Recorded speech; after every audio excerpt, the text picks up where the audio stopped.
Look in the sky. You can see the horses and the chariots, they ride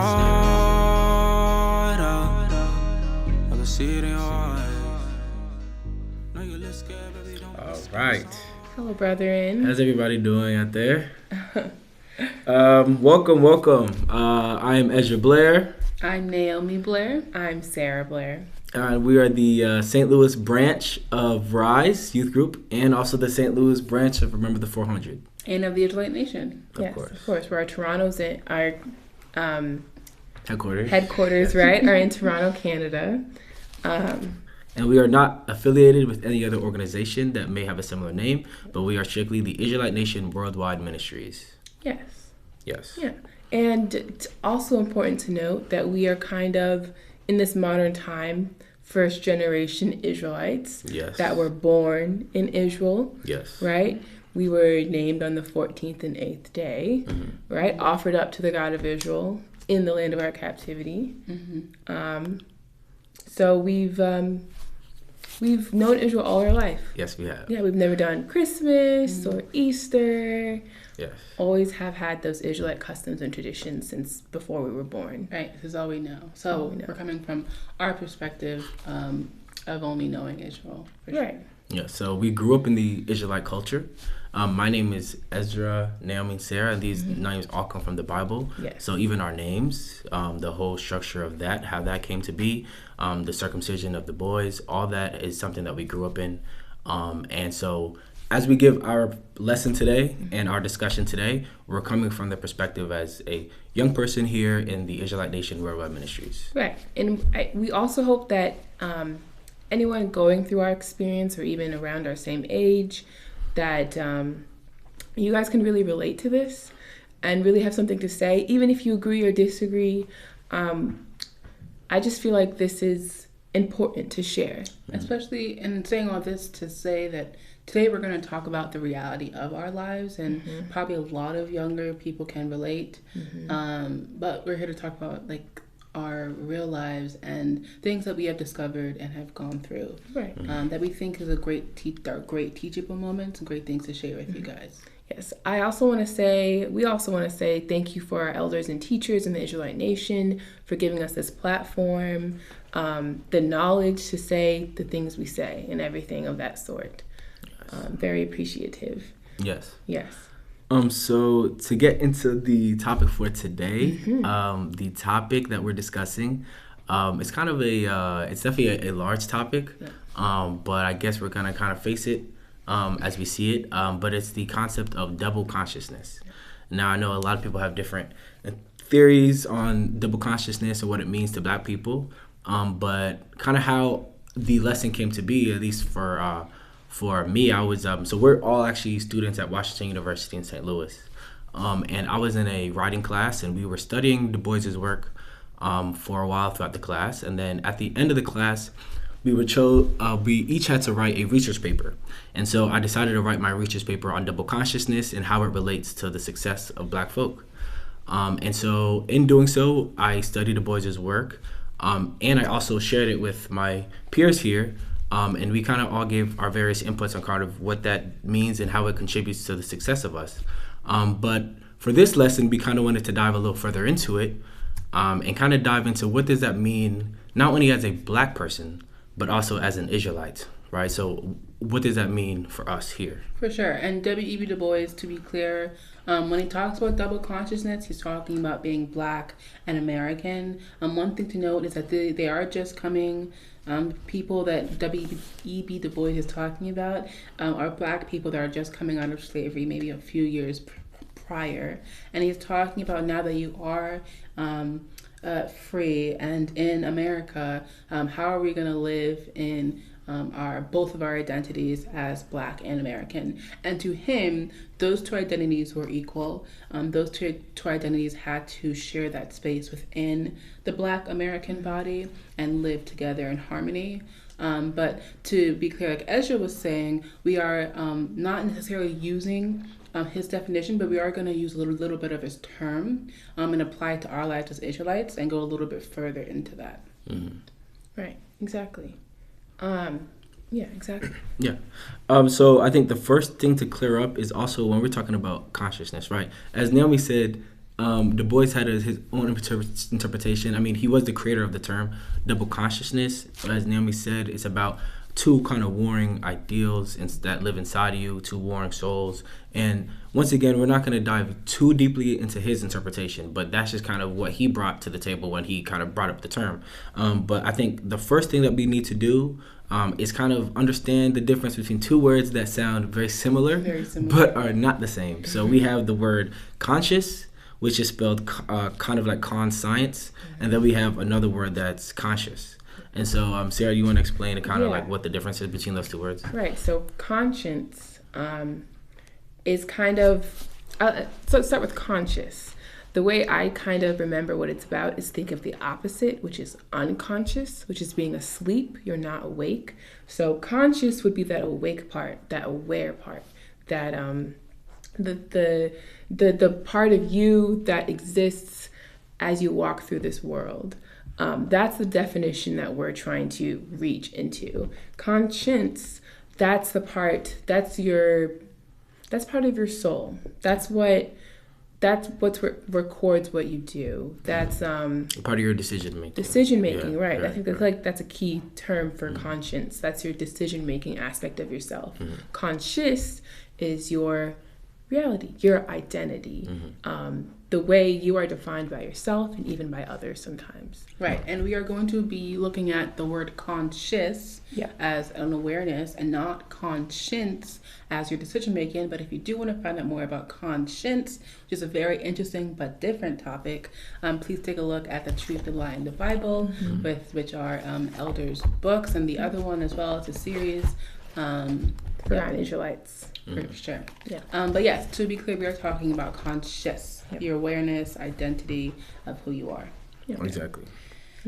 So the first thing you kind of have to realize is when talking about double consciousness, right? I mean, and this exceeds to Du Bois' point as well. But when talking about double consciousness, it's not an ideal state of mind to be in, right? It's not an ideal state of mind to be in. I mean, even as Du Bois would talk about, he talked about the whole idea of like how being black and being American, both these things have not served the black American well. It's like neither identity seems to has good outcomes. So in that scenario, when you're relating it to how it does to do with Israelite, being in the state of double consciousness is also not ideal, right? We truly only want to focus on being an Israelite, and that's all we want to be.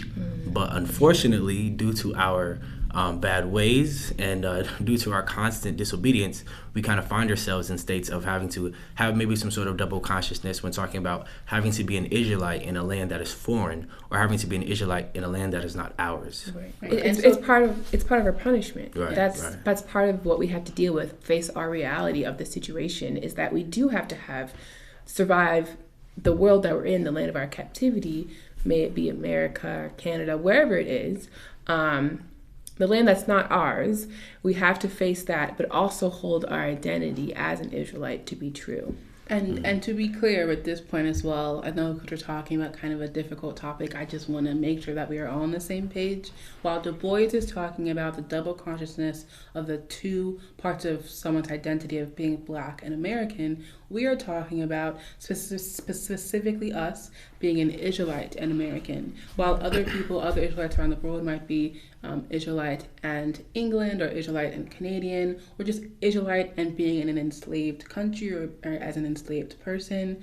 Those identities or parts of your identities that we're talking about. And for us specifically is being an Israelite and American. And this is the way that we are extending Du Bois's term of double consciousness to apply to our lives. Right. I also want to point out that even like we keep saying it's part of our punishment, but we still have to understand it and still have to face that reality of the double identities that we hold as we carry on through our captivity, especially in the time of our redemption. I feel like it's even more important than ever to take a look back on how we succeeded or how we failed, or what tools we used, or what tools we can have and create to kind of navigate the world that we're in now. For sure, because while the reality is that we would love to just deal with one part of our identity as an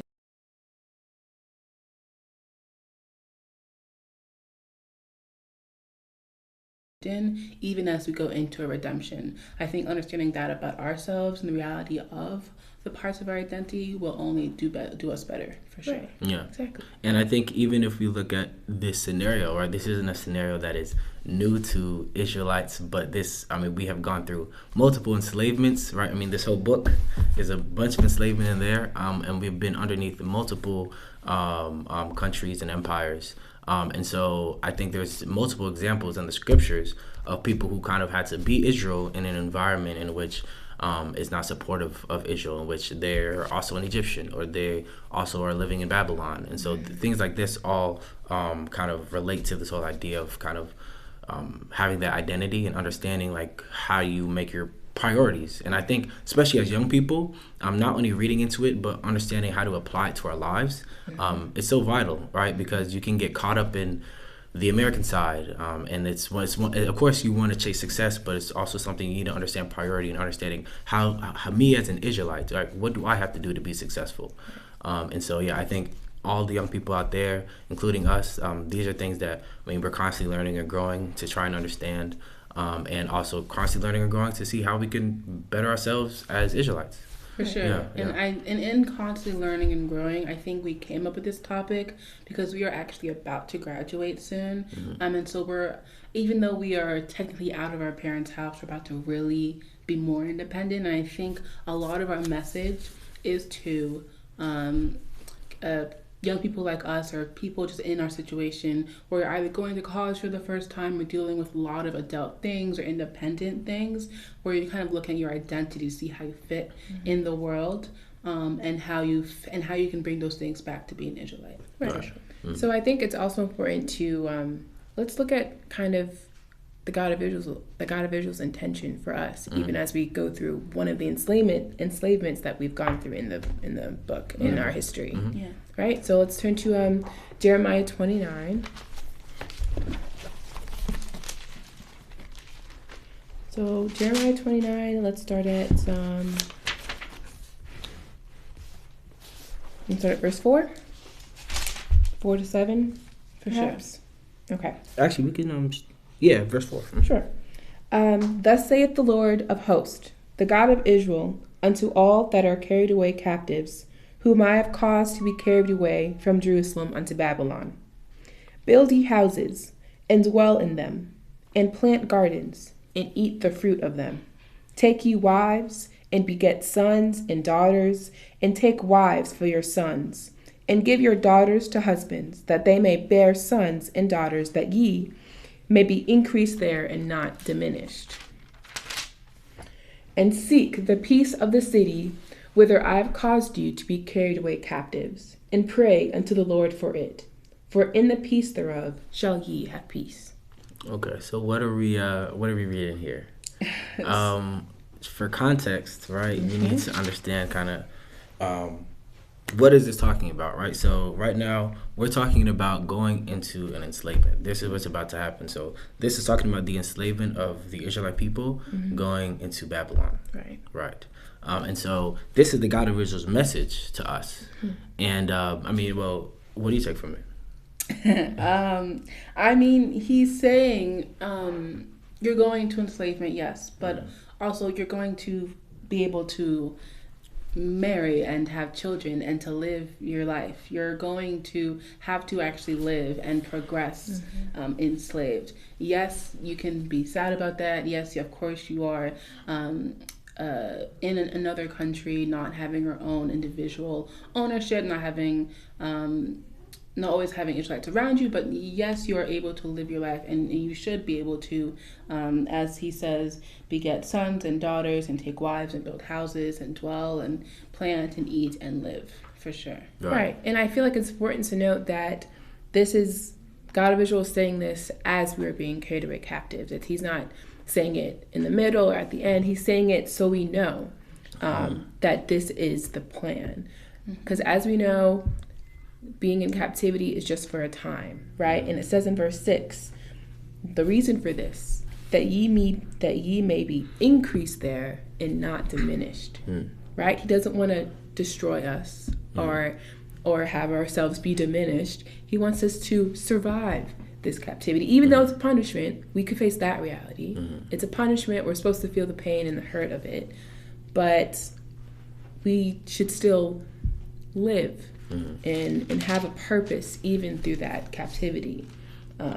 Yeah, and even taking a look at that, it's one of those things where if we were doing everything right, there would be no need to even have this discussion, right? But this discussion is purely coming from the perspective of, look, at this point, you being enslaved or you being under another nation is inevitable, right? You already done the deed, right? So whatever is wrong it's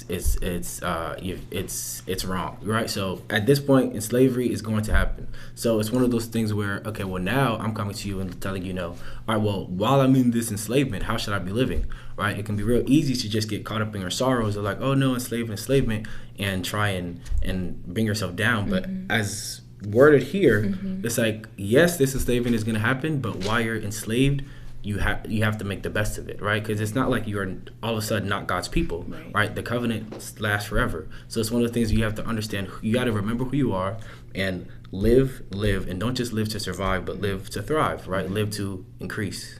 You made a good point. Even as we're carried away captive, we're still Israel, meaning we still have this light about us. We can't deny that light, and we can't put it behind a bushel. Right. Even in this state of captivity, we still need to shine as the Israelites that we are. Right. Yeah, it's as I said before, it's for a time. So there's going to be a time where we're going to come out of this captivity, and we need to have some skills, some things, we need to have families, marry, bear children. So yeah. And while you're saying that, a good example of even this, I mean, the biggest example is when we're coming out of Egypt, right? I mean, we came in with, Joseph and his brothers, and we left as a nation, right? So, I mean, this is the part of that, keep increasing, right? Because now the God of Israel has a whole nation to call his own. And so we can even get into that if you guys wanted to read into more of that Moses story. I mean, even if you look at Moses as an individual, right? He's a good example of someone who, yes, he was Egyptian. He grew up in the Egyptian household. And I mean, as we're going to read, but it's always understanding that perspective of understanding who you are as an Israelite that always going to take you further. Right, exactly. So let's turn to Exodus 2. Sure. Yeah. And if we're just going to go over a little bit of who Moses is and kind of his foundation to kind of bring home the point of his identities and the awareness and consciousnesses that he had in his life. Yeah. Okay, so let's turn to Exodus 2, right?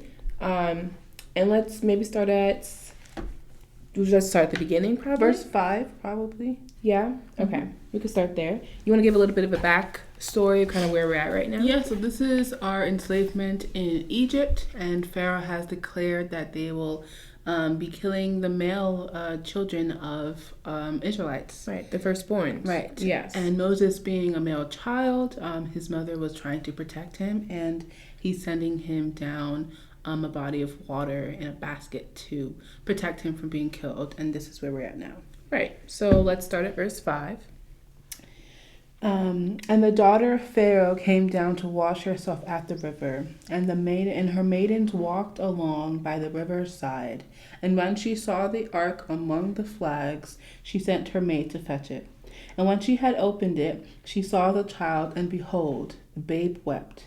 And she had compassion on him, and said, "This is one of the Hebrews' children." Then said his sister to Pharaoh's daughter, "Shall I go and call to thee a nurse of the Hebrew women, and she may nurse the child for thee?" And Pharaoh's daughter said to her, "Go." And the maid went and called the child's mother. And Pharaoh's daughter said unto her, "Take this child away and nurse it for me, and I will give thee thy wages." And the woman took the child and nursed it. And the child grew, and she brought him unto Pharaoh's daughter, and he became her son. And she called his name Moses, and she said, "Because I drew him out of the water." Right. So we get his backstory. Right. He is now an Egyptian's son. So he is an Egyptian right now, but he did get to spend time with his Israelite mother. Right. He's able to be weaned by her. He has that initial foundation in Israel customs and culture. Right. And then you see him kind of taken out of that state, out of that culture, in that tradition, and put in the arms of an Egyptian. Well, before that, we in verse 6, she said, the Pharaoh's daughter says this is one of Hebrews' children. Yes. And in this, there's a very important custom because he is a male child. Probably after the 8th day, he is circumcised. Right. Definitely after the 8th day, Right. because Moses' mom waited until he was weaned. Right. So he was able to take that journey. But yes, definitely, there's a definitely identifying factor of us, and it's that we circumcise our men. And it's notable that Pharaoh's daughter noticed that already stamped an identity on him. Right. Or he showed that identity through this tradition, which sure. is being a Hebrew child. Yeah. Right. And we'll read further into his own life in verse 11. So we're going to skip a little bit ahead, like a verse ahead. And in verse 11, Moses is growing up.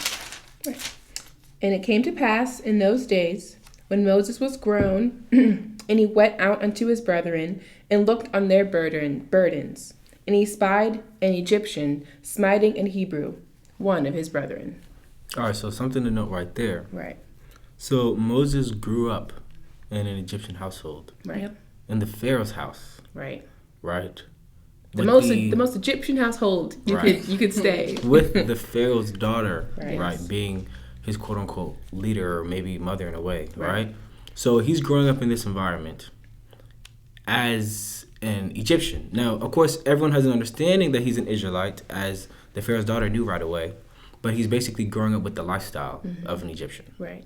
And an affluent lifestyle. So he has access to tutors and resources that he's probably has even more educated than the average Egyptian. Right. With the resources that, of course, Pharaoh's families had. So he's very much in Egyptian life. Culture, Yeah. right. He- So yeah. looking at that culture, and then looking at verse 11, it says, and he spied an Egyptian smiting a Hebrew, one of his brethren. Right. So Now, he doesn't right there, it's showing us when we're talking about priorities, right? He grew up under this Egyptian notion of how to live. He grew up under the Egyptian culture, under the Egyptian ideals, and the biggest Egyptian home. Yet and still, when it came down to it, when he saw an Egyptian and he saw an Israelite, that is the stranger, that is the Egyptian, and this is my brother. I think that distinction is very important to when you're talking about, as an Israelite, how do we handle this double consciousness? I think when you're talking about priorities, that's a huge example right there. Right? Even throughout all of that, Moses' mentality has Israel at the top, and nothing is breaking that down. Even in the state of which Israel is in, where Egypt is at the top and Israel's at the bottom, he still had that in him, that foundation, that recognition of his own identity, despite all that he lived through, all that he was given, all that he survived through. He still had this connection to his Israelite people. Yeah. A very strong one, in fact. If we continue to read, we see just how strong that connection was. Yes. And 12. And he looked this way and that way, and when he saw there was no man, he slew the Egyptian and hid him in the sand. There was no hesitation. He just looked for people. Yep. But he killed a man who killed his brethren, someone he identified with, his family. Yeah. That's powerful. Right. That's Yeah. powerful. Wow. Yeah, and so I think this is a great, as Ezra was saying, a great example of someone who successfully was able to prioritize being an Israelite. And of course, we know the story of Moses and what he was able to do Right. once he got out of Egypt. Right. and then came back to free his people. But this initial initial story we have of him growing up, probably himself going over his own identity and discovering his own self, there was no hesitation with which identity he was aware of and which identity he was that was prioritizing for him. Right. As we said before, it's no question, as we read, there's no question that he grew up as an Egyptian culture, but yet when it came time to set priorities, he valued Israel over anything else. Right. That's true. For sure. I think it's a very similar, well, not similar, but the same sort of nation with Egypt is also Joseph. We talk about him as well as someone who didn't necessarily grow up in Egypt, but spent a long time in Egypt. And as we'll read, his position probably had him having to learn the customs of Egypt, having to be involved in Egyptian matters, but still he stayed true to his Israelite identity and prioritized it. Right. So we can go to Genesis 41, and we'll just read shortly about who Joseph was in Egypt, and how he dealt and how he successfully prioritized his Israelite identity. You said Genesis 41? Yep. Genesis 41, verse 8. And we'll start at verse 8, and we'll go to 16. And they said unto him, this is Joseph. And as we know, Joseph was one of the sons of Jacob. He was sold into captivity, imprisonment by his brothers. And after a long journey, he is now in the prisons in Egypt. And he's actually made the head of the prisons. And he has people with him, other people that are imprisoned, and they have dreamed the dream. And Joseph's gift that he was given to by the God of Israel is the ability to decipher dreams. And so that's what's going on right now. And just to be clear, it is Genesis 41, verse 8. Verse 8. And they said unto him, we have dreamed a dream, and there is no interpreter of it. Wait, I'm sorry. It's Genesis 41. I'm so sorry. Yes. All right, there we go. Genesis 41. I'm sorry. Yes. And it came to pass in the morning that his spirit was troubled. And so this is Pharaoh that's talking. Right. And Pharaoh has had a dream, and before this, Joseph was able to interpret the dreams when he was in prison of other prisoners. And now this is Pharaoh having a dream now. And it came to pass in the morning that his spirit was troubled, Pharaoh's spirit. And he sent and called for all the magicians of Egypt, and all the wise men thereof. And Pharaoh told them his dream, but there was none that could interpret them unto Pharaoh. Then spake the chief butler unto Pharaoh, saying, I do remember my faults this day. Pharaoh was wroth with his servants, and put me in ward in the captain of the guard's house, both me and the chief baker. And we dreamed a dream one night, I and he. We dreamed each man according to the interpretation of his dream. And there was there with us a young man, an Hebrew servant, to the captain of the guard. And we told him, and he interpreted to us our dreams, to each man according to his dream he did interpret. And it came to pass, as he interpreted to us, so it was. Me he restored unto mine office, and him he hanged. Then Pharaoh sent and called Joseph, and they brought him hastily out of the dungeon, and he shaved himself and changed his raiment, and came in unto Pharaoh. And Pharaoh said unto Joseph, I have dreamed a dream, and there is none that can interpret it. And I have heard say of thee that thou canst understand a dream to interpret it. And Joseph answered Pharaoh, saying, and this is important, it is not in me. God shall give Pharaoh an answer of peace. Wow. So even if we go back to when the chief butler mentioned that Joseph was the chief of the prison, right? And then even to be recognized, I remember him telling the butler and the people that he interpreted dreams for, remember me. Yeah, remember me. You see him being the light in such a crazy environment where he's literally in prison. He's a prisoner of Egypt. And he's being recognized through his light of Israel, of the God of Israel, in the state that he's in. That's amazing to me. And I think the biggest thing to take out of there also, or at least from something that I'm taking out of there, is to understand that your power as an Israelite is useful in the world, right? So to understand that, like, for instance, Joseph here, he stayed true to who he was as an Israelite, right? Throughout all the bad things that were going on throughout his life. I mean, we're talking about someone who's coming out of prison right now, at this point in his life. And so to go from there to now standing in front of the Pharaoh of Egypt, I mean, come on. That's courage. Exactly. And like, when you're talking about just the growth, it's like, hey, now I'm standing in front of the most powerful person in this country at this time, right? And even in that scenario, when asked, hey, I heard you can interpret dreams. I heard you can do this and that. And no one else can. And no one else can. Yeah. And his response is not of me, but it is of my God, right? And that just goes to show when you have your priorities right, even in worldly situations or amongst worldly powers, you will still shine because of your Israelite culture, right? Because of the powers given to you from your father. And that is kind of, I think, a large thing that I think we all can, take from that. It's who we are. Yeah. We can't, almost in a sense, we can't help it. Right. But, right. Yeah. But I mean, even then, but I think even if you want to go back to even Jeremiah when it talks about, hey, you want to make sure you don't live life to survive, but live life to thrive, right? Even in scenarios that aren't ideal for you. Even if you look at Joseph, right? It's not like he's disrespecting the Egyptian values. He's not disrespecting the Pharaoh. He's not disrespecting even the process of what it's like to go speak to Pharaoh, right? He didn't come out of jail and just go straight to the Pharaoh. No, as it says right here, it says he shaved himself and changed his raiment and came in unto Pharaoh. Yep. That shows the respect that he had for Pharaoh still, right? As Israelites, it's not our job to disrespect other nations, right? It is our job to live as the light, right? It is our job to live under our Father. And we see it right there. He still respected the Egyptian culture and how they want to do things. That's fine.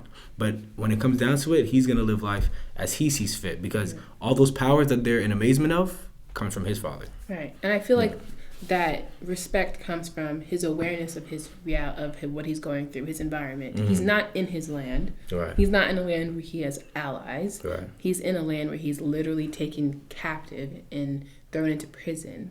So he understands his reality. He understands what he has to do. He's not sacrificing his own beliefs or his own culture to do that. But he faces reality. He's being realistic. I have to prepare myself to go see the Pharaoh. Right. I'm in Egypt. I have to follow that kind of custom in that way, not disrespecting his own culture, but just surviving really in that aspect. Yeah. And he goes above and beyond that by actually showing his light through interpreting Pharaoh's dream. Yeah. And even acknowledging and saying, this is not me, this is the God of Israel. And through all that, still keeping that faith and that commitment in his own identity and in the God of Israel, for sure. Right. Yeah. And I think we even see the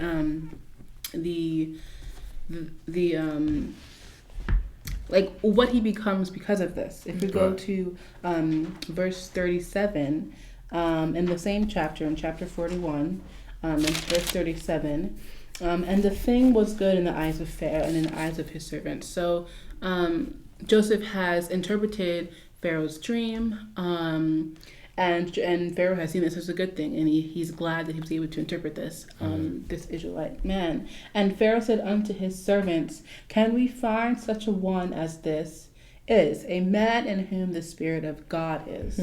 And Pharaoh said unto Joseph, for as much as God hath shown thee all this, there is none so discreet and wise as thou art. Thou shalt be over my house, and according unto thy word shall all my people be ruled.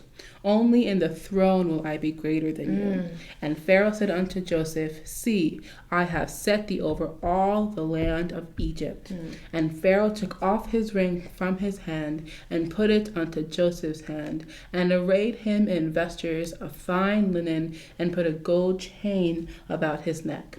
And he made him to ride in the second chariot which he had, and they cried before him, bow the knee, and he made him ruler over all the land of Egypt.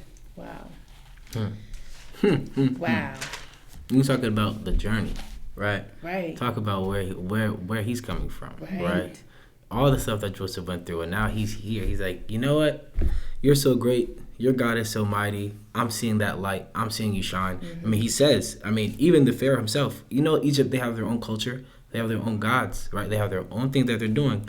But even in here, he acknowledges, but the Spirit of God relies with you, right? The Spirit of God lies with you. And I can see that, right? And how is he able to see that? It's because Joseph, understanding those Israelite priorities, understanding that Israelite culture, right? The culture that he grew up with his family, right? The culture that Jacob taught him, right? So all these things and him staying true to who he was, even in these environments, is what allows him to successful. Now he's not only is he a successful Israelite now, but now he's quote unquote a successful Egyptian, right? More successful than all the other Egyptians, right? So and when you talk about double consciousness, it can it relates to that as well, and even more so.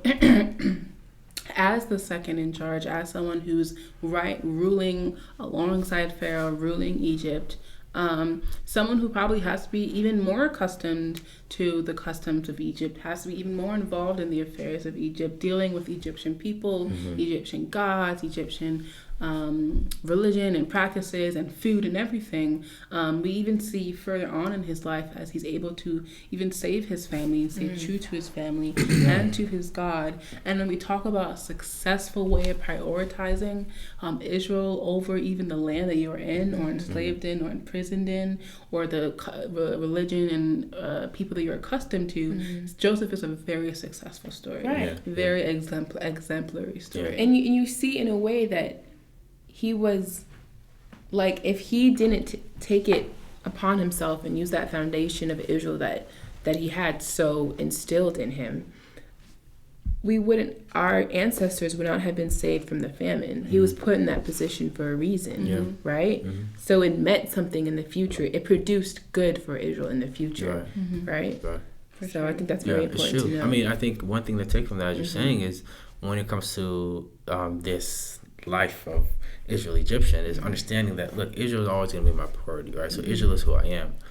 But it doesn't mean that Egyptian can't help me in some way. It doesn't mean that I can't use my growth as an Egyptian or use the funds or the power that I'm receiving as an Egyptian to help me as an Israelite and to help my people, right? As we said, we don't want to diminish ourselves, but we want to increase, right? So even in this process of increasing, these are things that you can bring back. This is valuable information, right? This is valuable education. This is valuable tools. This is valuable gold, right? This is valuable. There's so many tools that we can bring, even from this other identity. And Joseph is a good example of, like, because he was second in charge, he was able to bring the power that was given to him by Pharaoh to be second in charge, in order to not only help the Egypt go through a famine, but to help his own people get through the famine. And maybe he didn't even see how that would line up in the beginning or see how that would occur.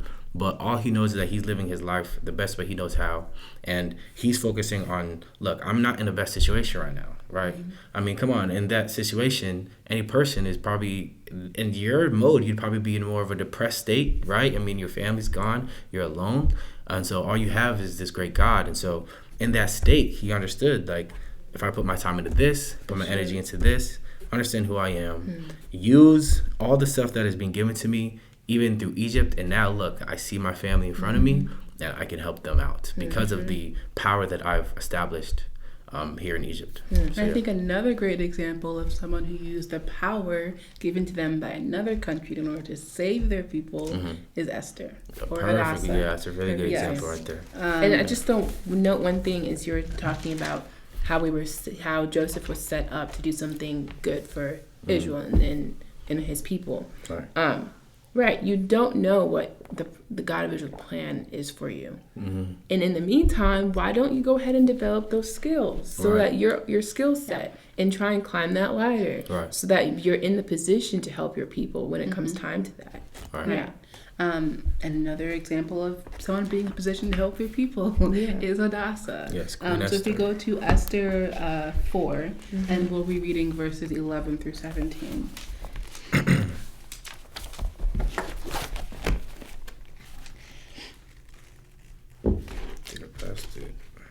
There you go.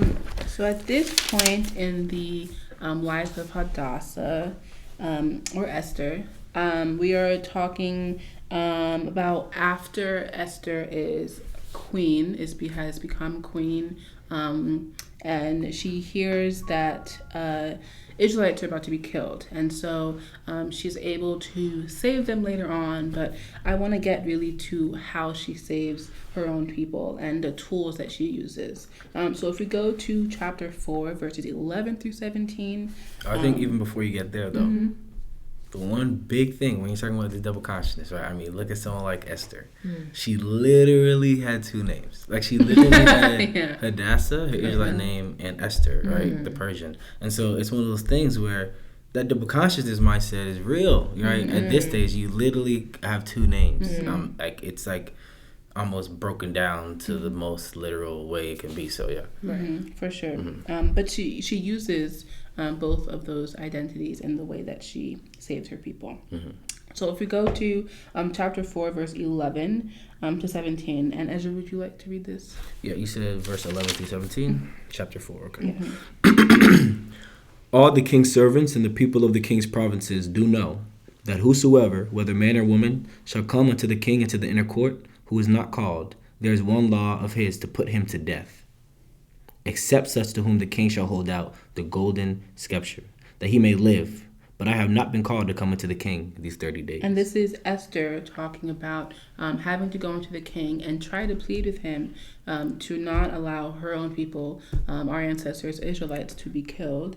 And she is saying that the main problem in her process to do this is that she cannot come before the king Uncalled. And this is how she fixes that, and how she uses the tools at her disposal, the tools that she has from the customs of Israel in order to do this. Right, and like it reads the punishment for this is death. Right? This is not a game. Right? This is not a game. Right. Yep. And they told 12, right? Yes. And they told to Mordecai Esther's words. Then Mordecai commanded to answer Esther, think not with thyself that thou shalt escape in the king's house more than all the Jews. For thou altogether holdest thy peace at this time, then shall their enlargement and deliverance arise to the Jews from another place. But thou and thy father's house shall be destroyed. And who knoweth whether thou art come to the kingdom for such a time as this? Then Esther bade them return Mordecai this answer. I think we can even stop there, because that right there was very, very powerful 2 verses. Right? So at 13, it says, then Mordecai commanded to answer Esther. So Esther is basically going to Mordecai saying, look, I don't know what you expect from me, but for me to try and plead to the king unannounced when I'm uncalled for, I'm gonna die. Yeah. This is a death mission. And Mordecai's answer, it says, think not with thyself that thou shalt escape in the king's house more than all the Jews. So think not just because you're in the house and you're the queen of this Persian Empire, that if to see the rest of your people die, that you'll just be okay. Think not for a second that that'll be the case, right? And right after that, he says, for if thou altogether holdest thy peace at this time, then shall their enlargement and deliverance arise to the Jews from another place. So if this is the time that you want to back down, is the time that you want to say, nah, this is a little too much. Like, I want to help my people, but I think this is a little too much than what I can do. If this is the time, then I promise you, we will be saved from another way, right? It's not going to be through you. And even after that, it says, in thy father's house, but thou and thy father's house shall be destroyed.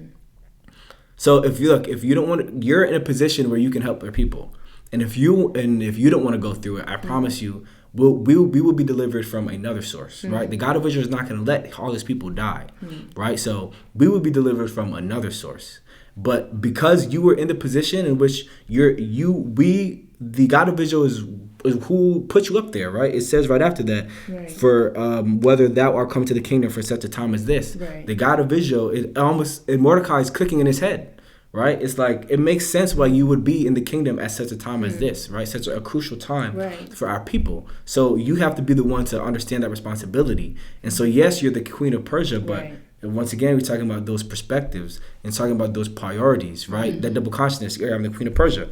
I'm also an Israelite. Which one are you going to value more, right? Which one are you going to push for? Right. And this is the crucial time in which choosing Israel is the way to go. Because if you do not, right, you think you will be saved in your Persian kingdom, but you will not be. And he even says, it's even in that scenario, you and your seed and your family will actually not be successful. Yep. Will be destroyed. He's saying, get your priorities straight. Right. Exactly. Get your priorities. You're an Israelite, Right. a child of Israel. Right. Don't worry about the law of the land. Right. And even, I mean, Yes. especially as young people, Yes. this is something I feel like that can be real relatable for us. Just because, even just to read something like this, it's, once again, the Bible is not, these aren't full of lies, right? The Bible is our truth. So we're not going to be looking at this ideal world. I mean, you can see it in Esther's words. She is scared, right? She is scared. I mean, just as any of us would be, to be in such a position where we can possibly be facing death, right? She's scared. It's these are real emotions. Right. These are real emotions. As Israelites, we deal with real emotions, right? Life isn't ideal. Where it's like, hey, I'm just going to live life and I'm going to be Israelite and everything's going to go great. Right. You know what I'm saying? Like, Right. that's not, Right. right? So we have responsibilities and things go bad, things don't go well, but it's all about having those priorities. Right. And then we continue reading 15. All right, then Esther bade them return Mordecai this answer. Go gather together all the Jews that are present in Shushan, and fast ye for me, and neither eat nor drink 3 days, night or day. I also and my maidens will fast likewise, and so will I go in unto the king, which is not according to the law. And if I perish, I perish. So what was her choice at the end? Wow. To prioritize Israel. To prioritize Israel. Yes, to Right. further her cause, to do this thing, to speak to the king by using her Israelite customs. Right. Yeah. I think that's very important to know. Yes. She didn't just say, okay, great, I'm going to go to the king. That's that. Right. No. She went back to her tradition, back to her culture, back to the Israelite values that she has set and Israel has set for her in order to be successful in this venture. Yes. Right. So even so, in the time of fear, she had two choices, right? She could run, flee, or she could fight, right? As I say, the fight or flight. Right. But in the time of fear, she's like, look, personally, I'm scared, right? Right. Personally, I'm fearful, Which is realistic. which is Very realistic, right? Yes. But in that time of fear, who do I run to? Where do I go? Right. Right? And just like, as you said, the Israelite cultures. This is what the culture is there for, right? We don't just pray for no reason. We don't celebrate our holy days for no reason. These aren't just, hey, it's just come and leave, right? No, this culture is set in place for us to advance ourselves, right?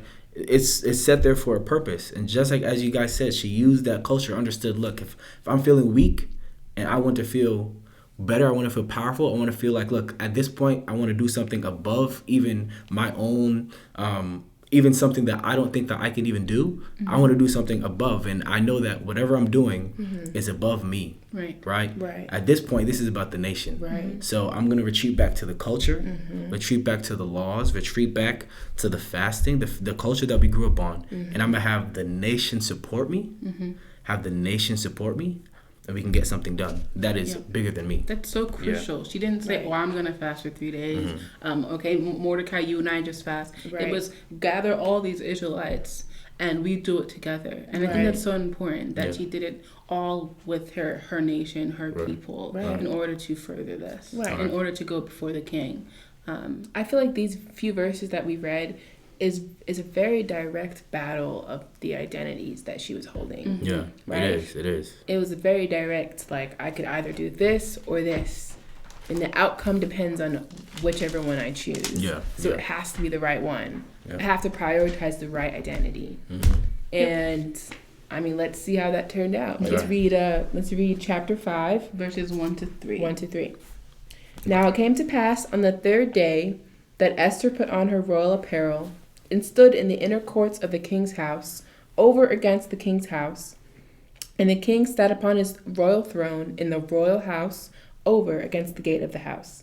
And it was so, When the king saw Esther, the queen, standing in the court, that she obtained favor in his sight. And the king held out to Esther the golden scepter that was in his hand. So Esther drew near and touched the top of the scepter. Then the king said unto her, What wilt thou, Queen Esther, and what is thy request? And it shall be given thee to half of the kingdom. Wow. So. And you could even keep reading the next one too. Oh, sure. And Esther answered, If it seem good unto the king, let the king and Haman come this day unto the banquet that I have prepared for him. Then the king said, Cause Haman to make haste, that he may do as Esther hath said. So the king and Haman came to the banquet that Esther hath prepared. Okay. Right. I think we can stop there. But up until there, I think the part that I just wanted to add in where he says, if it seemed good unto the king, right? This is another scenario, very similar to the Joseph scenario. She's not trying to disrespect the Persian culture, whatever the Persians do, right? She still understands that, look, even I know that what I'm doing is quote unquote unlawful of Persian culture, right? She understands that, look, that this is against their rules, right? But as you said, is when it comes about that perspective and having those priorities, she's understanding that where those priorities lie, but it doesn't mean that she's just throwing everything about the Persian thing and just like, hey, just open the door, like, hey, like, so she still understands there's a certain way to go about this, right? She's not just going to be reckless, right? It's not about being reckless, like, hey, I pray to God, so I'm going to just be reckless. And that's not what it's about. It's still about being wise, right? And moving the way moving wise as an Israelite, which is what Joseph did. I mean, the Pharaoh described him as, oh, you move very discreet and wise. Those words are very specific. So And even Sarah was talking briefly about the light that Israelites have, the light that Joseph had, and even the light that, and we talk about the light that Esther has. She was only able to obtain this light, this distinction, this uniqueness about her that the king saw favor in because of the Israelite customs or Israelite heritage and the Israelite that she was. And through that, using the tools at her disposal to do this. And the fact that she didn't hide from those things. She didn't hide behind them. She didn't push them away, even knowing her role and knowing her reality of her situation. She's literally the queen of Persia. Like, she's supposed to play this role as queen. But, as we keep saying, she prioritized Israel over everything. And it worked out, as we know. It did. So. And I'm really glad that we were able to go over these three people, and I think we saw really successful ways of prioritizing in Israel. In Joseph, we saw him prioritizing Israel even as becoming second in charge. We see Moses prioritizing Israel even as he grew up. Like, literally the foundation of his childhood is within Egyptian culture, with an Egyptian adoptive mom. And even especially in Esther, we see her prioritizing, even in her decisive moment, in her moment where she could have went either which way, she prioritized Israel and was successful because of that. And in each of those stories, their lights shone greater because of them using the tools that they have from the customs around them, and within the bounds of their own laws, respectfully, like Ezra said, but also prioritizing that Israel, the relationship with the God of Israel, prioritizing the gifts that they got from the God of Israel and the nation of Israel. I think that's so important, and so it could be smoothly brought to this modern day and age, to our own realities too.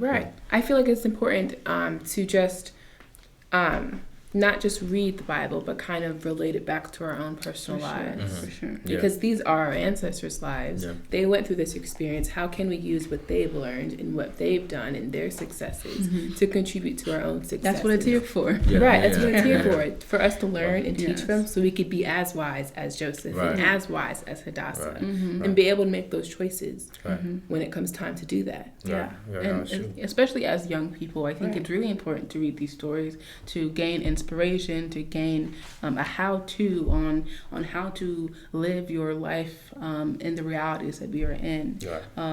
Like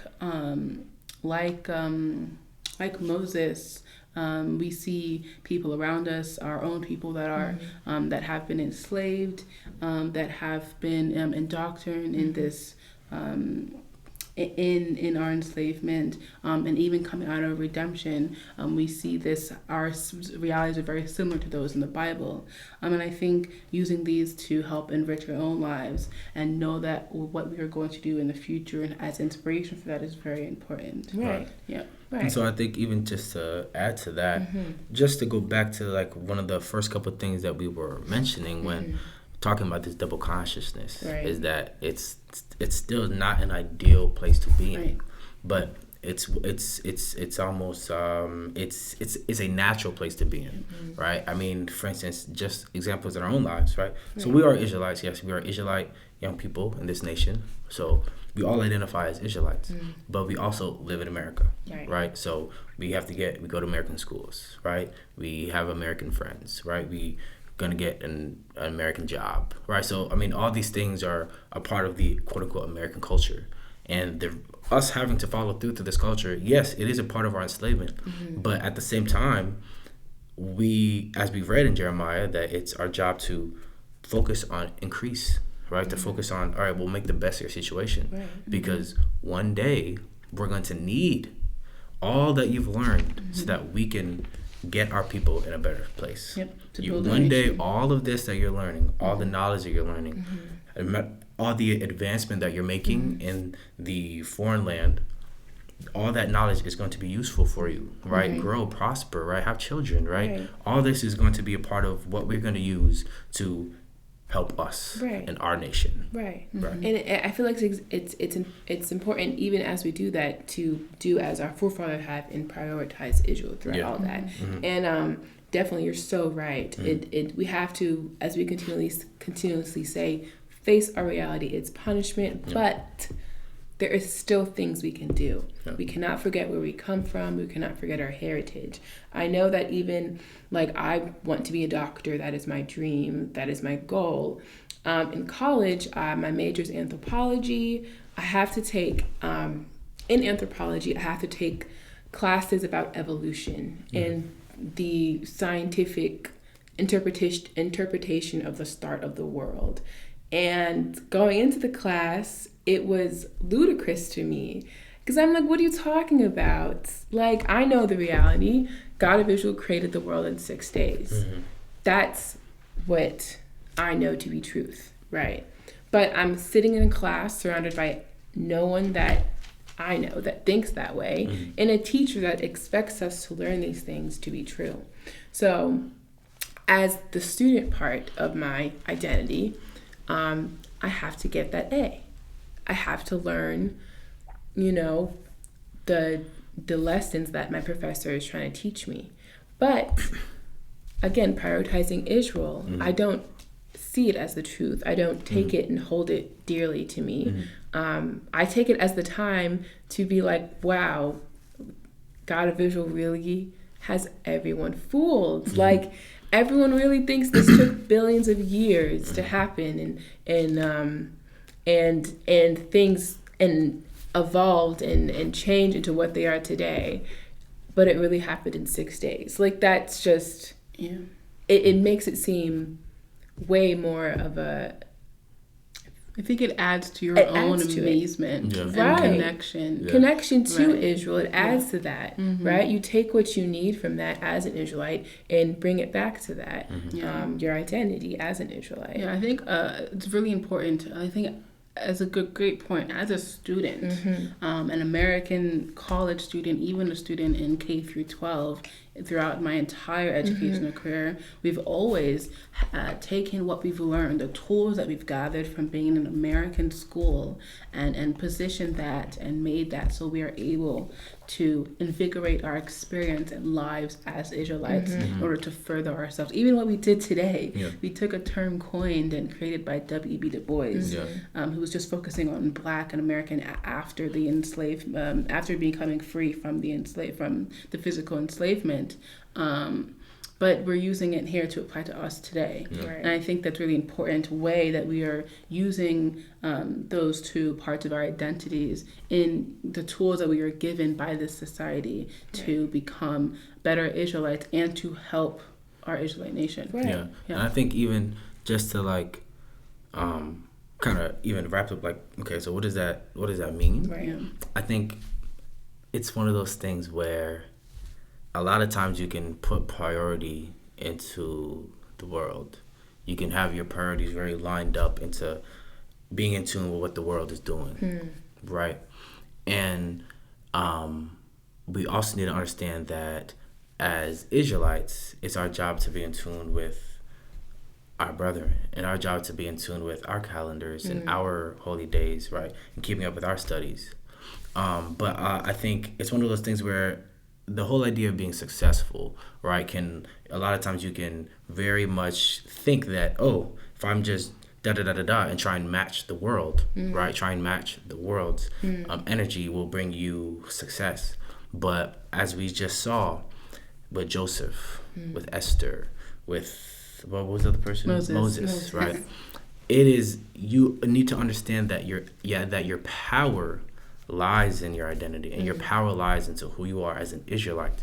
So you having problems in the world can actually be solved by actually retreating back into who you are as an Israelite, right? And then you'll notice that these problems will solve themselves. And I've noticed that in my own life. I'm sure you guys have noticed it in your own life as you've detailed. But I think those parties are like, hey, when it comes time to decision making, that Israelite identity is always at the top, and that is the identity that you don't want to waver, right? That's the identity that you don't want to be shaky on, right? And as you do that, you'll notice that your advancement, even in your enslavement within your community, within your society, it happens naturally. It'll naturally progress, right? That'll come. I think it says in the scriptures somewhere, it talks about how, hey, follow me and the rest will solve by itself, right? And I think that's one of those things where, I mean, Joseph, I doubt he could imagine that he would be the second in charge. I mean, in his head, he's probably thinking, hey, I just want to get out of prison. Right. I just want to be free. Right. But I mean, who knows? Like that was probably his goal, right? I just want to get out of prison.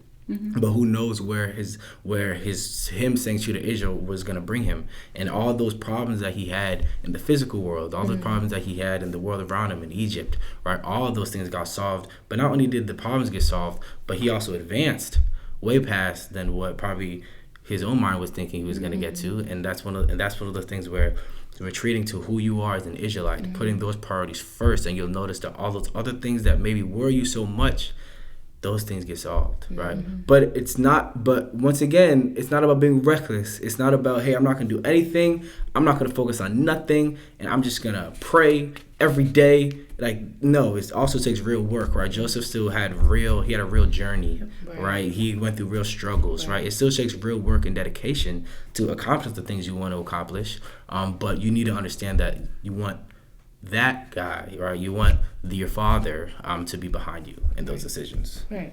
Exactly. Yeah. So yeah. Yeah. I think it's really important to talk about this.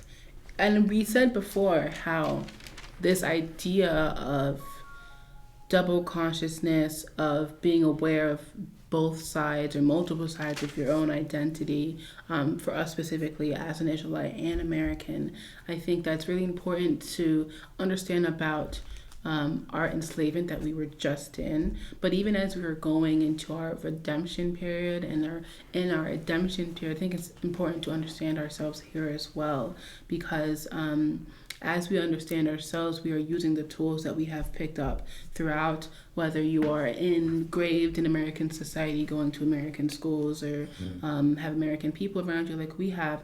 You are using that tools in order to get to your main goal, which is to have our own nation, a nation within a nation, where we are able to just have that one identity. Hey, I'm an Israelite, like I'm just an Israelite. That's the goal. Exactly. That's the goal. Yeah. But until we get there, it's so important to move up, to succeed while using these tools at your disposal. Because as you said, we don't know what the plan is for us. When our goal to get out of our land of captivity, have our own nation, we are still going to need doctors and lawyers and carpenters and all these jobs that need to be, like, there has to be a time where those jobs are created and are learned by Israelite children and Israelite people. Yeah.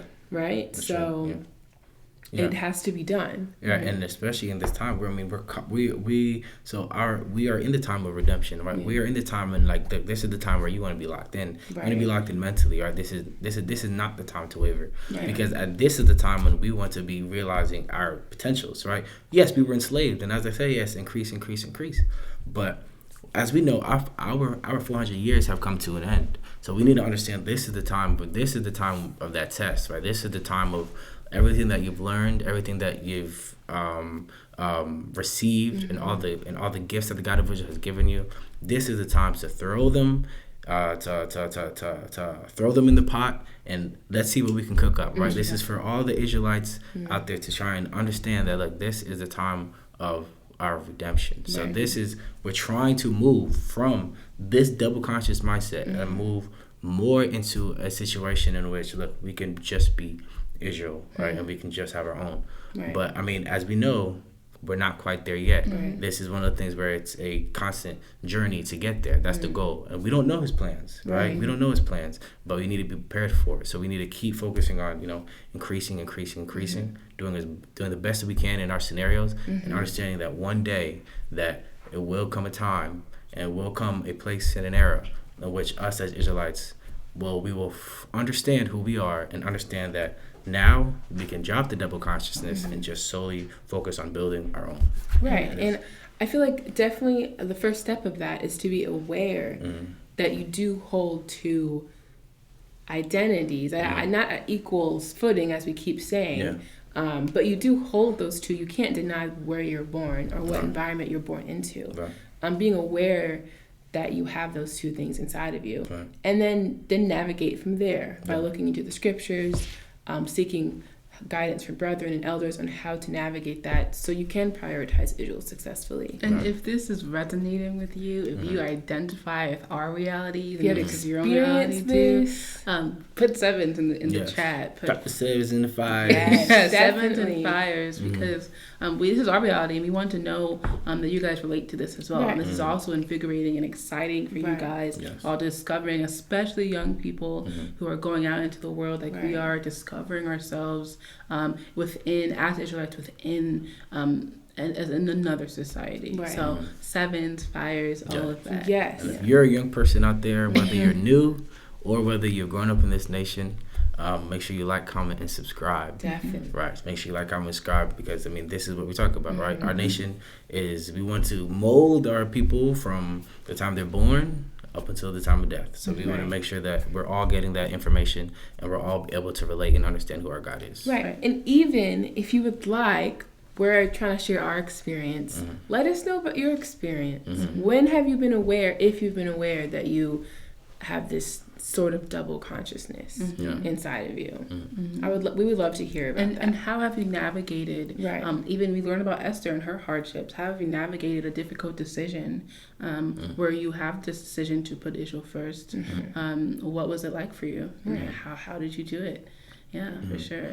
And once again, when you're dealing with these decisions, it's real easy to think that, if everything is just going to go perfectly in life, right? Everything is just supposed to move very fluidly all the time. And that's just simply not the case, right? You have real life situations, you have real life struggles, real life heartbreaks, real life moments of sadness. And I think as young people, it's important that we talk about these things, right? We don't want to sweep under the real emotions that come with being an Israelite, and the real emotions that come with being an Israelite in these Americas, whether you're in Canada or in the UK. But being an Israelite in this place, there's real emotions attached to it, right? And we don't want to ignore those emotions. We need to understand those emotions and understand how those emotions align with who we want to be, how those emotions align with our jobs as Israelites, right? So I think that's even also important as well. So I know a lot of people go through a lot of things, but also to understand, even in those moments where things are looking horrible and the world has done you dirty, right? And you don't feel great. Also to understand that, look, retreating back to your God is an answer. Sometimes it doesn't look like physically, this is going to solve my problem. Like, my problems are A and B, but if I do C, maybe I'll get it right. But also understand that the world that we're in is not the problems that we face is not all physical. Everything looks physical, but I'm telling you right now, just from personal experience and the personal experience of my brother and the personal experience of my peers here, to understand that Israelite identity is helpful in all those scenarios, and understanding that we go through real things, but it's our job as Israelites to understand that, yes, these emotions are real. David went through real emotions. Moses went through real emotions, sad, fear, all those things, right? I mean, even probably states of depression. But it's one of those things where we need to understand, like, hey, as Israelites, this is a real solution, right? This culture is a real solution, and we need to almost embody that, and don't just say the culture, do this and that, and put your hands up, but not really understanding how this actually helps you in life, right? We need to understand that all these things come together, and the world that we're facing, it's a very spiritual world. So, and in retreating into our culture and making that decision to allow our culture and the God of Israel to guide our steps, even as we're speaking of as young people. And I think it's very important also to take what Esther did, which is listen to Mordecai, our elder family member, and listen to our own elders and our own leaders who are there for a reason to guide us, even as we are going through talking about our elders and the people of this nation that we can lean on. We can also lean on each other as peers and as young people going through the same thing. And again, that is exactly why we would love you guys to put your own stories in the chat, so that we can all acknowledge that this is something we all go through, and that we can learn from each other, and even learn from our past experiences of this duality, not just in Moses and Joseph, but also in the time of Jesus as well. So if we go to Matthew 22, verse 15, and I think Sarah, you can read this. Sure. One. Yeah. So Matthew 22, we're going to start at verse 15. Then went the Pharisees and took counsels how they might entangle him in his talk. He's talking about Jesus. And they sent out unto him their disciples with the Herodians, saying, Master, we know that thou art true and teachest the way of God in truth. Neither carest thou for any man, for thou regardest not the person of men. Tell us therefore, what thinkest thou? Is it lawful to give tribute unto Caesar or not? But Jesus perceived their wickedness and said, Why tempt ye me, ye hypocrites? Well, before going on, I think context is key here. Right. Because they're asking if it's okay to give tribute, or I think it's taxes, just money to Caesar. And Caesar is the king of Rome at this time. And at this time, Rome is over Israel. Yes. So although we are in our land, we are one of the nations that Rome has conquered. Right. We're being occupied by Rome. Right. Exactly. It's not our laws that's governing our land. And so in this, again, it's a perfect example of this duality, because here they are Israel. They are basically a nation within a nation. They are Israel, but they are under Rome and have to deal with the Roman society as well. Right. I feel like the Herodians, even just like the fact that they even had this question as people of Israel trying to fight against the Roman rule, the fact that they even have this question proves that this dynamic exists even in Jesus' time, right? This mere question brings to light the duality of being a captive in another land, but still holding Israel true in value. Is it lawful to give tribute unto Caesar or not? Right, and let's see what Jesus says. So 18. But Jesus perceived their wickedness and said, Why tempt ye me, ye hypocrites? Show me the tribute money. And they brought unto him a penny. And he said unto them, Whose is this image and superscription? They say unto him, Caesar's. Then saith he unto them, Render therefore unto Caesar's the things which are Caesar's, and unto God the things that are God. So there's a separation. Right. There is, yes, we are in Israel. Yes, this land is, Rome is over our land of Israel. But there are two separate things going on here. This isn't our money. This is not our face on this. Right. Give this to Caesar, and we will have our own thing with our own God. Right. It's... go ahead. No, I just wanted to touch up on, what Naomi's point earlier. Talking about just the existence of the duality, right? So, like, not only just the existence of the question, but also the answer that was given to them. Right. Just the existence, and once again, we were talking about double consciousness. Just the existence that, yes, look, I am an Israelite here, and I want to be the best Israelite I can be. So me giving money to Rome or Caesar and all, like me giving my money to them, is that not me like following them and not doing everything that I can do as an Israelite? But Jesus is trying to tell me that they got the whole system, you know what I mean, and they're thinking the wrong way, right?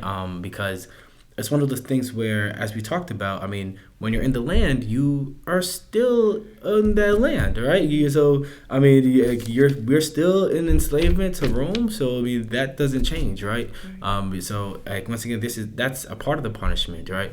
Like, well, you're still in that state in which Rome is over you. That doesn't change. So yeah, so like yes, do pay your taxes, right? Like, but I mean, you can see kind of like the argument of why that question would come up, but I think Jesus is just trying to let them know that like they kind of have the wrong idea, although you can kind of see where it's coming from. It's not the right way to interpret the situation. Right. And we are actively, or even in Jesus' time, actively participating in the land and their laws. Yeah. But the focus needs to be on doing things that will not allow us to be consumed in their culture. Right. And will allow our culture to be separated from theirs. Right. And I think even like, you want to say something else? No, go ahead. No, I think even just there's a place in Matthew where I think it even expands upon, okay, well, how do we treat this down? Because now we understand, okay, there is this existence of the duality, right? There is this duality. But how exactly do we move in this existence? Because once again, we know that we're supposed to increase, and we know we're supposed to, try and do the best that we can in our situations. But there's also this moment of understanding those priorities. And so even just understanding how to set those priorities, I think there's in Matthew 6. Can we turn to Matthew 6? Yes, sure. Matthew 6, verses 19 to 34. So yeah, in Matthew 6, verse 19, it kind of lays out, and I once again, we're in the same kind of predicament as far, the same era, so we're still underneath the Romans in Jesus' time. So and I think this kind of lays out how we're supposed to look at this duality from an Israelite perspective. Right. So, and this is Jesus talking. It is. Yes. Lay not up for yourselves treasures upon earth, where moth and rust doth corrupt, and where thieves break through and steal. But lay up for yourselves treasures in heaven, where neither moth nor rust doth corrupt, and where thieves do not break through nor steal. For where your treasure is, there will your heart be also. The light of the body is the eye. If therefore thine eye be single, thy whole body shall be full of light. But if thine eye be evil, thy whole body shall be full of darkness. If therefore the light that is in thee be darkness, how great is that darkness? No man can serve two masters, for either he will hate the one and love the other, or else he will hold the one and despise the other. Ye cannot serve God and mammon. Right. And let's just stop here. So this very much connects to our earlier verse in Matthew 22, where there's a separation. But within the separation, they're not equal. Jesus wasn't saying, oh, yes, wholly serve the Caesar and wholly serve God. No, he's saying give to them what is theirs. And he's expanding upon this. Right.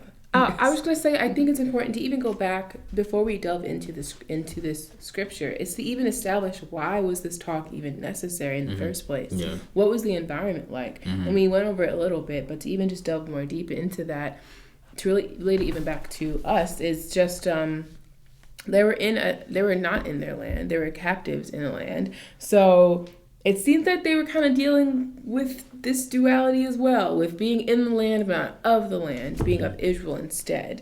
So just to go back to why this was necessary to even say in the first place, I think is important to kind of establish the connection to us today. It was so necessary also to point out that separation. So even though, yes, you are serving them in this way of giving them taxes, but you are serving you're like holy the God of Israel, and so here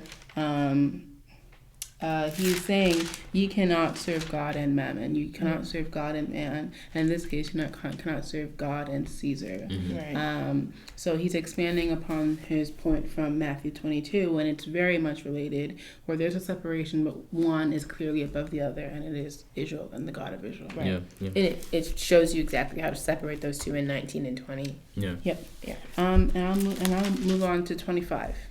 Therefore I say unto you, take no thought for your life, what ye shall eat or what ye shall drink, nor yet for your body what ye shall put on.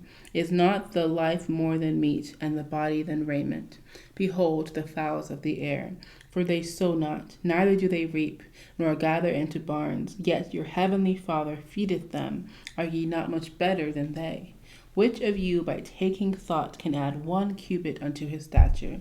And why take ye thought for raiment? Consider the lilies of the field, how they grow. They toil not, neither do they spin. And yet I say unto you, that even Solomon in all his glory was not arrayed like one of these. Wherefore, if God so clothe the grass of the field, which today is, and tomorrow is cast into the oven, shall he not much more clothe you, O ye of little faith? Therefore take no thought, saying, what shall we eat, or what shall we drink, or wherewithal shall we be clothed? For after all these things the Gentiles seek. For your heavenly Father knoweth that ye have need of all these things. But seek ye first the kingdom of God and his righteousness, and all these things shall be added unto you. Take therefore no thought for the morrow shall take thought for the things of itself. Sufficient until the day is the evil thereof. Wow. And I mean, I think this really, kind of is a nice conclusive element to everything that we've been talking about.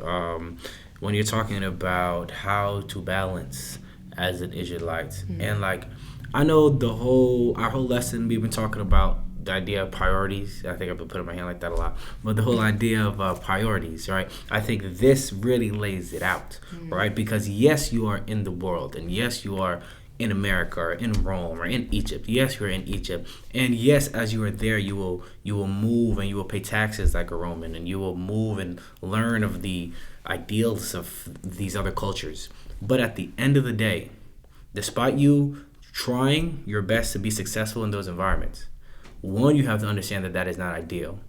And two, you have to understand that you, as an Israelite, have an identity as an Israelite, and that will always be the number one, right? That will always be the number one, right? So you can't get, even though you're chasing the success in an Egyptian environment, or you're chasing success in an American environment, or you want the things, you can't get caught up in the mindset of an Egyptian. You can't get caught up in the mindset of a Roman, of a Gentile. You can't get caught up in the mindset of them, right? Because, and how we hold true to ourselves is by what we put our belief in. And I think they even used metaphorically as treasures, right? And this is how we differentiate ourselves, even in environments in which we have to be underneath someone else, right? It's about putting your trust and putting your whole into God. Right. And in doing this successfully, and connecting to what we were talking about, in living this life, in this society that we live in, but using the tools from society in order to be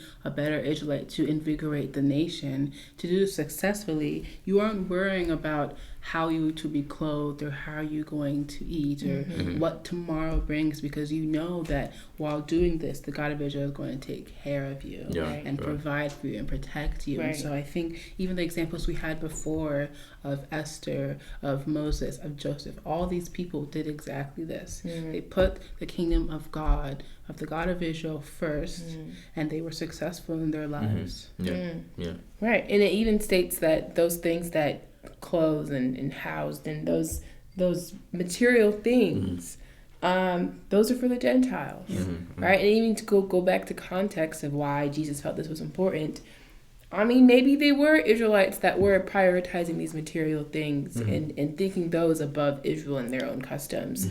He's telling them that is not the way that we are supposed to be. We are not supposed to be acting like that, or prioritizing things like things that God will provide for us, right? And it's not even like there's necessarily there's nothing like once again there's nothing wrong with good Right. clothes, nothing wrong with nice homes, nothing Right. wrong with things like that, right? We're not saying, I mean, Abraham was lived in abundance, Right. so it's not like to be an Israelite, oh, you can't focus on these things.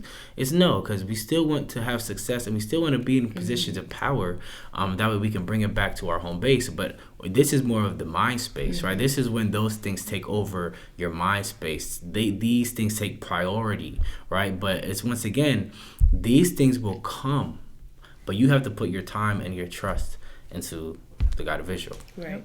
Yep. Exactly. And as we said before, in becoming young adults or adults and going out into the world, I believe it's such an important message, and to be reminded of constantly. Yeah. Yes, you're going out into this, and for us, this American society. Yes, you're trying to get maybe an American job or interact with American people and follow American laws, but first and foremost, you are an Israelite. Right. You are serving the God of Israel. Right. You are serving our nation. You're bringing those tools back from the world into our nation and using it to better our nation. Right. Yep. Right. Exactly. And then even if you want to, like, towards that end, I think even just the metaphor towards the end when he talks about the lilies of the field, and like even just, can we go back to that? It says 28. I think even before that it says, behold the fowls of the air, for they sow not, neither do they reap, are ye much better than they? Which of you, 26. which of you by taking thought can add 1 cubit unto stature?